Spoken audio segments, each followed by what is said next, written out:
Federal prosecutors said a music video helped investigators locate the apartment where Migo Lee was arrested. Inside, agents found about 3.5 kilograms of marijuana, nearly $3,000, and 6 loaded guns. That search did not begin the story. It ended a trail that crossed airports, stash houses, social media, and a shooting outside a DC high school. Migo Lee was Khali Ahmed Brown, a rapper connected to the Kennedy Street crew, also known as KDY. In September of 2024, Brown pleaded guilty to 3 federal crimes: a drug conspiracy, possessing a firearm in furtherance of that operation, and assault with a dangerous weapon. 4 months later, a federal judge sentenced him to 14 years in prison. Brown admitted making at least 30 trips to the West Coast to get marijuana for distribution in the DC area. He accepted responsibility for more than 1,000 kilograms of marijuana over the life of the conspiracy. And in less than 4 months, police searched 3 locations connected to him and recovered drugs, cash, and firearms. One of those guns was tied to the Jackson Reed shooting. Brown's DNA was found on it. The public image that built the name Migo Lee also helped investigators build a case against Khali Brown. This is how that happened. Before the federal case, Migo Lee was building a name through music videos and interviews. In 2 conversations with DC artists, he talked about growing up, starting to rap, working with other DMV artists, and trying to push his career beyond the city. The interviews show a young artist thinking about reach, influence, and what it would take for his scene to break through. That part of his story matters because Migo Lee was not an unknown name pulled from a court docket. He had an audience. He had original videos circulating online, and his face was closely tied to a crew whose name came from Kennedy Street in Northwest Washington. Brown later admitted that he was a member of KDY. Prosecutors went further and called him a leader and the crew's leading public face. That description came from the government at sentencing. His membership, however, is something Brown accepted in the factual statement he signed. The public image was loud: music, cars, money, crew reference, and street rivalries. But a performance video is not proof by itself. Lyrics are not convictions. Props are not automatically evidence. The legal case has to stand on something stronger. In Brown's case, it did. His signed statement says the drug conspiracy began no later than June of 2019 and continued until his arrest in June of 2023. It says KDY members operated around the 100 through 1200 blocks of Kennedy Street and the surrounding area. It also says members sold drugs in open-air markets, near businesses, homes, recreation centers, daycare facilities, and schools. So there were always 2 versions of the same geography. To an artist, Kennedy Street could be an identity. To residents, it was home. And to federal investigators, it became the center of a multi-year drug case. The Kennedy Street case was local, but the supply line was not. Brown admitted that he and other KDY members traveled to the western United States to obtain marijuana. They used commercial flights to bring it back to the Washington area, where it could be resold for profit. Brown acknowledged taking at least 30 West Coast trips for that purpose. 30 trips changes the scale of the story. This was not one bag moving through one airport on one day. It was a repeated route: Washington to California, California back to the DMV, luggage moving through terminals, product moving into houses, money moving back through the operation. Brown accepted responsibility for more than 1,000 but less than 2,000 kilograms of marijuana that was reasonably foreseeable to him during the conspiracy. He also accepted responsibility for no more than 40 grams of fentanyl and no more than 125 grams of oxycodone. Those numbers come from the factual statement he signed.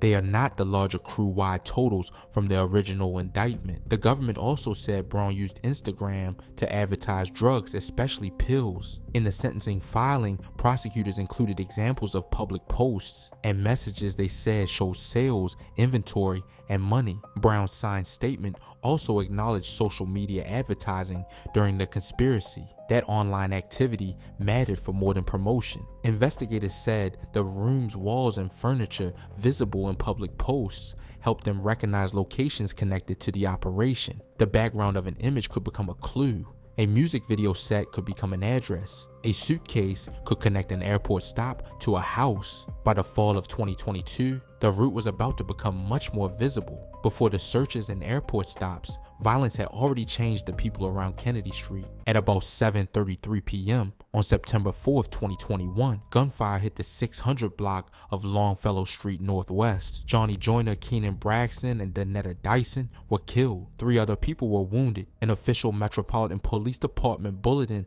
lists the 3 victims by name and photograph. Reporting later described Dyson as a mother of 2 and a patient services worker at MedStar. The government said Brown was also wounded in that shooting and that his brother was killed. The public records available for this project do not safely identify which of the 2 male victims was Brown's brother. That relationship should not be guessed from social media posts or Reddit theories. Another boundary is just as important. Brown was not prosecuted as one of the 3 shooters in the separate Longfellow case. 3 other men were convicted. Longfellow belongs in this story because prosecutors brought it into Brown's sentencing as part of the violence and trauma surrounding KDY. It also shows why every death cannot be folded into one crude story just because it happened in the same neighborhood. Joyner, Braxton, and Dyson had their own lives, families, and case. Their names should not be used to make Brown's convictions sound larger than they were. For Brown, the shooting also meant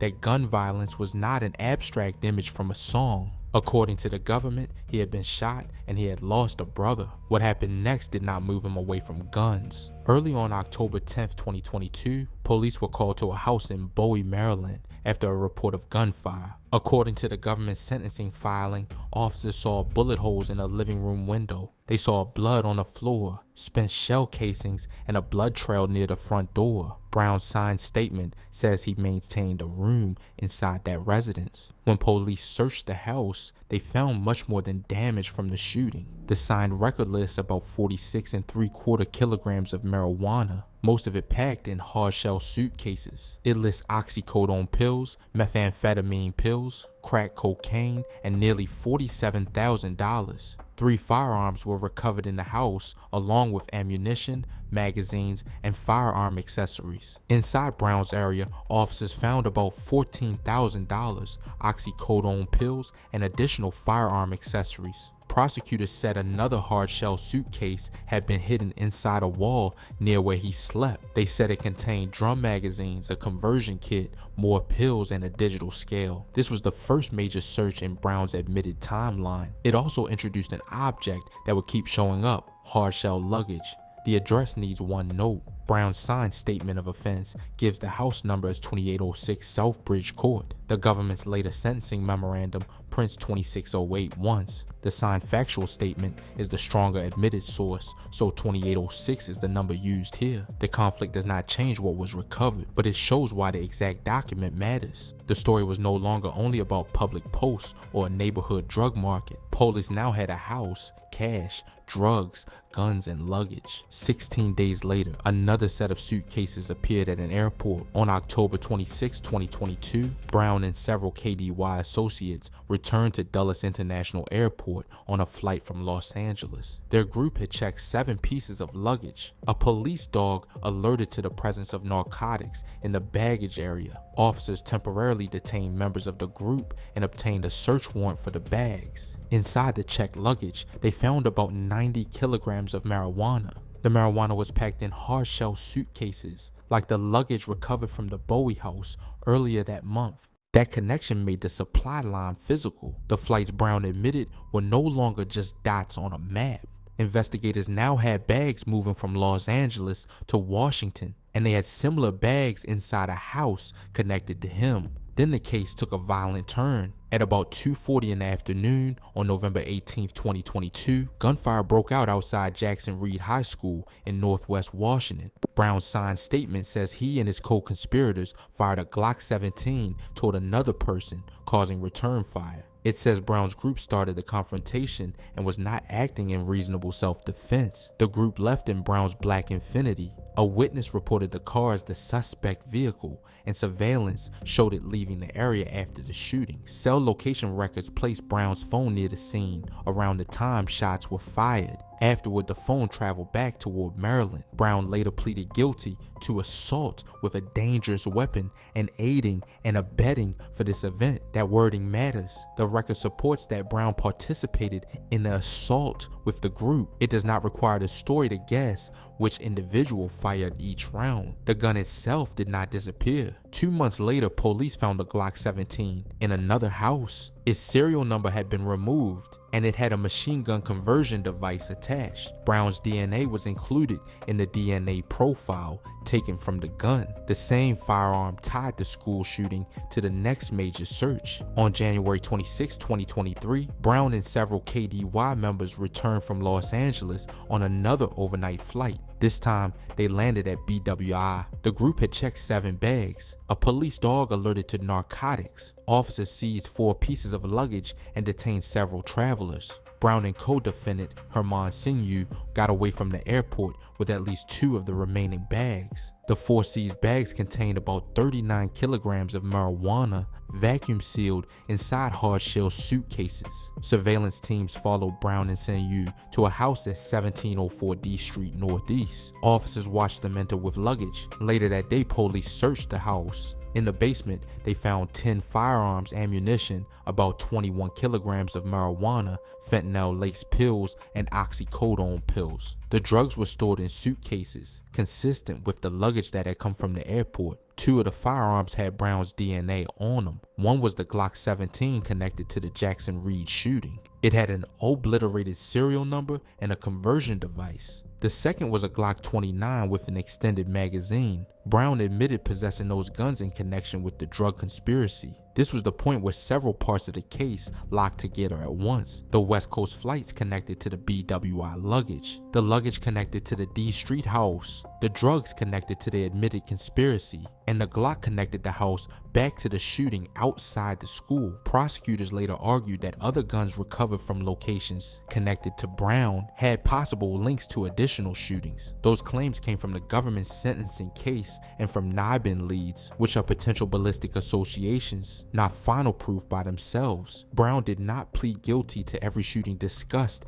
in that filing. He did plead guilty to the conspiracy, to possessing a firearm in furtherance of it, and to the Jackson Reed assault. The difference keeps the case accurate without making it less serious. After the D Street search, Brown was still visible online. Prosecutors said a music video published shortly before his arrest helped investigators identify an apartment near 5th and O Streets in Northwest Washington. On June 26, 2023, agents went to that apartment and arrested Brown with Tristan Ware, known as Greedy, and Miesaya Brown. Inside, agents found about 3.5 kilograms of marijuana packaged for distribution, about $2,700, and 6 firearms. The Justice Department said all 6 guns were loaded and 4 were machine guns. Brown's signed statement says his DNA was included in the DNA profile recovered from one of the firearms, a Glock 19. The next day, federal officials announced a wider Kennedy Street crew indictment. 12 alleged members had been arrested, and the case included drug, gun, and money laundering charges. At that stage, the charges were allegations. Every defendant was still presumed innocent. That changed for Brown in September of 2024. He signed a factual statement and pleaded guilty to 3 offenses. First, a conspiracy to distribute and possess with intent to distribute at least 100 kilograms of marijuana, along with fentanyl and oxycodone. Second, possessing a firearm in furtherance of drug trafficking. Third, assault with a dangerous weapon and aiding and abetting for the Jackson Reed shooting. The plea did not turn every claim in the original indictment into a conviction. It did establish a clear core, a multi-year drug operation, guns connected to that operation, and an armed assault outside of school. When sentencing began, the government asked for 213 months in prison, just under 18 years. Prosecutors described Brown as a leader, a major public face of KDY, and someone whose music and social media reach helped fuel real-world rivalries. They also pointed to the size of the drug operation, the guns recovered from the stash houses, and the shooting outside Jackson Reed. The government placed Brown's conduct